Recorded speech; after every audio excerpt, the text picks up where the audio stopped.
ilmuwan menemukan kalau benda itu jatuhnya ke bawah. Itu bagi saya biasa. Saya waktu itu masih kanak-kanak, masih polos, lugu, dan yang penting masih perjaka ting-ting gitu kan.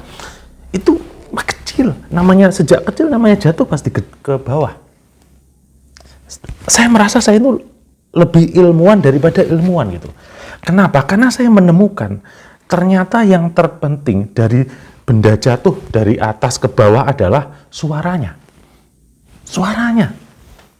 Bukan jatuhnya. Kalau jatuh pasti dari atas ke bawah. Tidak ada jatuh dari bawah ke atas, tidak ada ceritanya. Semua ilmuwan goblok juga tahu. Dan saya merasa lebih ilmuwan dari ilmuwan yang ada di buku teks. Yalah gravitasi. Ya jelaslah sejak kecil saya kalau jatuh pasti ke bawah. Nggak ada jatuh itu ke atas. Namun saya menemukan yang paling penting adalah, titik pentingnya adalah suara. Itu yang saya temukan. Kalau suaranya gedebuk, itu agak sakit dikit. Agak sakit dikit. Jadi misalkan ada orang kena gaya gravitasi, jatuh, gedebuk, itu agak sakit. Tapi nggak sakit-sakit amat.